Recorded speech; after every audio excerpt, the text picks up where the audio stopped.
Well, good morning, everyone. This is Dan O'Sullivan with your Bucks Island area fishing report for Saturday, April the 15th. We're going to check in with the guys, Tom, Lee, Josh, and Gentry, to talk about fishing on your body of water. Help them, help you put a few more fish in the boat. But before we are just a few short weeks away from Fish Fest at Bucks Island, right here at the dealership, May 6th. 10 o'clock in the morning all the way through 4 o'clock in the afternoon, raffle prizes, Q&As with the pros, feed you free lunch, and even some discounts on tackle in the loft. Come see us, and then if you want to, Friday the 5th, we're going to have demo rides right there at Southside and Rainbow City on our Bass Cat Falcons and our Skeeter Bass boats. Come on over to Fish Fest, May 5th and 6th, right here at Bucks Island in Southside, Alabama. Checking in with the guys right now on the fishing reports. Good morning, everyone. This is Dan O'Sullivan with your Bucks Island area fishing report for Saturday, April the 15th with Lee Pitts talking Weiss Lake and Neely Henry. Hey, I know you're getting ready for the Alabama Bass Trail there today. What's going on Neely Henry? We've still had a little bit of weather this week, but man, fish have been biting real good, and I think different parts of the lake, some of these fish are locking up. I've seen some fish cruising today, looking around. The water's still muddy. Got a lot of water coming out of Weiss, coming out here to Neely, and a bunch of trash out there. So, guys, if you're running up and down letting that Mercury eat, don't let her eat too much, or you'll have some lower unit problems. There's a lot of trash out in the water right now. What kind of things are you finding yourself doing out there? Are you getting into the Lee Pitts flipping pattern, or are you having to move a little bit? Maybe a bladed jig, spinnerbait, some of that kind of stuff. What's going on? Yeah, I'm moving, and it's not really what I like to do. I would love to find a pocket or two and just kind of camp out on it and just go to just picking everything and pitching a jig around, but they don't seem to want it right now. I think it's going to be a little bit more finesse. I've been trying to just make them eat a frog, and I've had a few roll on it, but they just don't seem to want it. Like I said, I've seen some fish cruising, got some stains, so really it's not the visibility, I think, where unless some guys find some backwater stuff or some little bays that's got some cleaner water to look at them, that may come into play. But this caliber of fisherman and this tournament trail right here, there's going to be some guys catch him. The last 2 weeks, Neely's been strong. I mean, you'll have more than half the pack is really coming in with some big sacks. So some of these guys have got some protected places they found. I've been sitting in that crappie boat out there jerking them perch. So I got to spend a little bit of time out here. You've been up there at Weiss. What's going on in the crappie bite up there? It's been a little tough. We're still catching fish, and the fish we're catching are good sized fish. We're catching a mixture of post spawn and pre spawn fish. Even this last week, I'm still catching fish out there in 18, 20 feet that are just loaded with eggs. Big old fat fish. So every how you like to catch them, you can kind of do it right now. If you like to go throw a minnow on the float and just watch it bob around, you can catch them that way. If you like to get out and shoot some docks, you can catch some fish on docks. And still, like I said, I'm still dragging those heavy jigs out there in that open water and catching some fish. But I think the weather has been more of a factor the last few weeks than a lot of guys have kind of thought it was. The wind's been a factor for us on the crappie end of it, but we're still catching some fish, just not what we're used to catching. We're used to going out there and it being a slugfest, and it's like a rodeo rider when he ties that bull up, throws his hands up so he can get done first, and it's kind of been a struggle this last week or two. Well, it sounds like you're getting bucked off a little bit. Bass bites the same at Neely Henry. Spinnerbaits, crankbaits, bladed jigs, maybe a little flipping. Lee, as always, man, we appreciate it. We'll talk to you again next week, brother. All right, guys. Maybe I'll have you some better news next week. Well, good morning, everyone. This is Dan O'Sullivan with your Bucks Island area fishing report for Saturday, April the 15th. Hey, we're connected with Tom Ott, who is back from his business trips and has been spending a little bit of time on Guntersville, that Tennessee River stud of an impoundment. What's happening up there at Guntersville, Tom? Well, Dano, we spent a little bit of time acting like ducks over the weekend, and then the sun came out and was able to play some this week. So it's the strangest spring that I think I've seen in many years up there. But, we had a huge wave come in when we had some warm weather. Then it got cold again. The water dropped. The water's coming back up. There's a lot more fish moving in. I think a lot of people are kind of struggling with the larger fish bite, but if you want to catch fish, it's a pretty easy process. The eelgrass kind of backed off a little bit, and there's some hard areas, and a dinger, any kind of plastic, you can go there and just catch all you want. It's the size that seems to have the issue. And I've been playing around with some stuff, and looking, but some of my close friends are having the same problem, just finding the larger bite or at least something consistent. So I think right now the programs go out and catch as many 3-pounders as you can, then go search for a big fish maybe for a tournament. But it's just been a real odd deal. But I'm telling you what, we were out there just 2 days ago. Any stump, any light spot, any dark spot, you throw a small swim bait, a chatterbait, any kind of soft plastic on a stick bait, creature bait. And they're just hitting it. It's incredible. I'm catching fish from 4 inches up to, 22 inches. It's just nuts. But that big bite's been tough. It's been real hard to come by. I'm thinking maybe some larger baits, something that the bass haven't seen.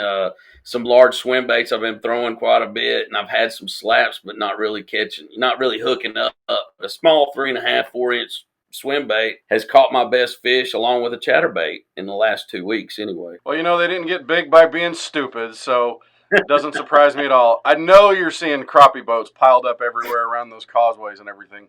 Tell me what you're seeing there. Man, I'm telling you, again, a couple of weeks ago, we saw a lot of crappie just running shallow. I haven't seen that.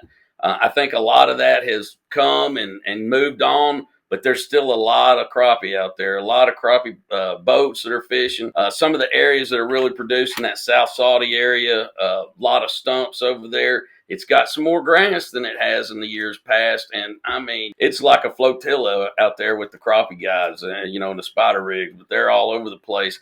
But they're catching some nice, big, fat, spawning crappie, I will tell you that. Well, as far as the big bass bite, man, you might need yourself a big old glide bait like that Tato Eon Glide. That's the best thing out there right now. Hey, man, Tom, as always, we appreciate you. We'll talk to you again next week. Well, good morning, everyone. This is Dan O'Sullivan with your Bucks Island Area Fishing Report for April 15th. Hey, it's tax day, and I know this guy puts a tax down there on Logan Martin and Lay Lake and makes those fish pay. Josh, what's happening down there on that end of the Coosa River? Oh, Mother Nature being her bipolar self seems to be our running tradition. Yeah, tournament time to go fishing, and it rains.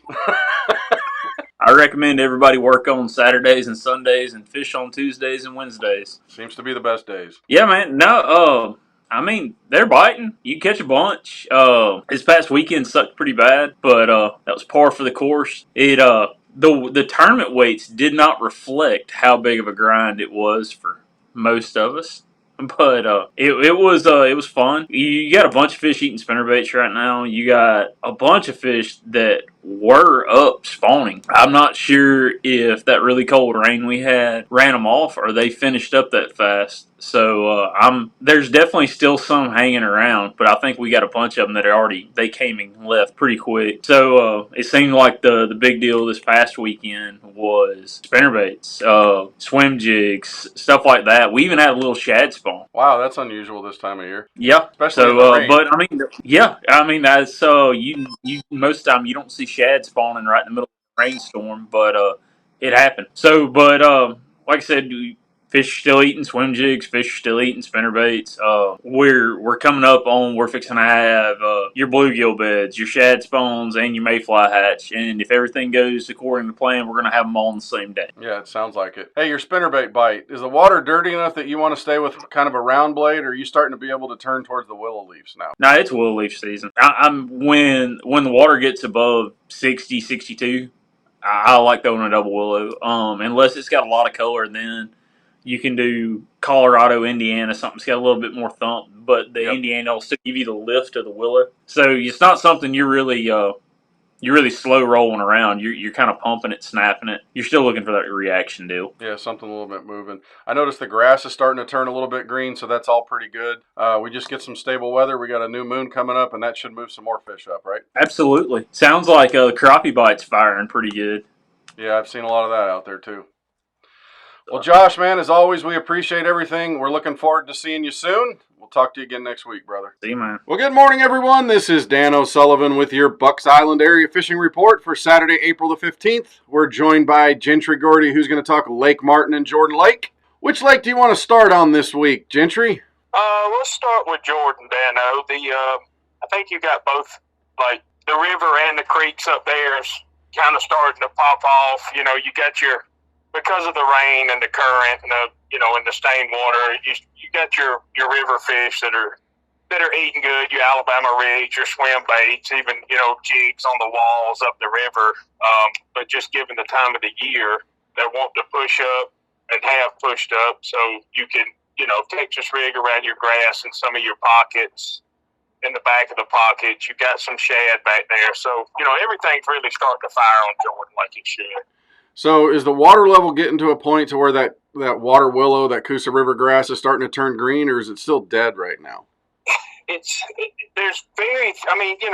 a color in the very back. It's starting to turn green, but we just haven't, when it gets warm, then we get hit with a cold spell, so it's still dead. But the dead grass on Jordan, I mean, them fish will hold up under it. That dead grass just holds a little bit more heat. So they're still there, but it's not green everywhere. Yeah, you're starting to see a little bit of it starting. Yeah, but the water levels being consistent would be nice, even for the spawns. Is it moving baits? Are you flipping? What are you doing there? Yeah, flipping the thicker grass when you get to it, but also just a Texas rig or a 3H jig just around the edges. It's spinnerbait, chatterbait type stuff, but with the water being stained, there's fish on the bed that you can't see, so that's when I like that little Texas rig. You just take your time and see if you can feel them, pick it up, move it off the bed type thing. Gotcha. All right, so the last minute, let's talk about Lake Martin. What's going on there? Martin is it's still a little finicky, but your top water's picking up your buzz baits in the back of the pockets, and even a lot of your spots up there will still stick to the main lake stuff. But the water's trying to stable out, with all the rain and the water coming up from Winter Pool. But a lot of the same, minus the grass, of course. But yeah, your Texas rig around your docks, just running the bank with a wacky rig, buzz baits. It's really junk fishing 101. But you're starting to see some largemouth pull up. Well, then it starts to get to be floating worm time. I know black trickworm has always been really good down there this time of year when the largemouth start getting up there. Gentry, absolutely. Man, we appreciate everything as always, and we will talk to you again next week, my friend. All right, guys. Appreciate it. Have a good one. Well, that'll do it for our Bucks Island Area Fishing Report for Saturday, April the 15th.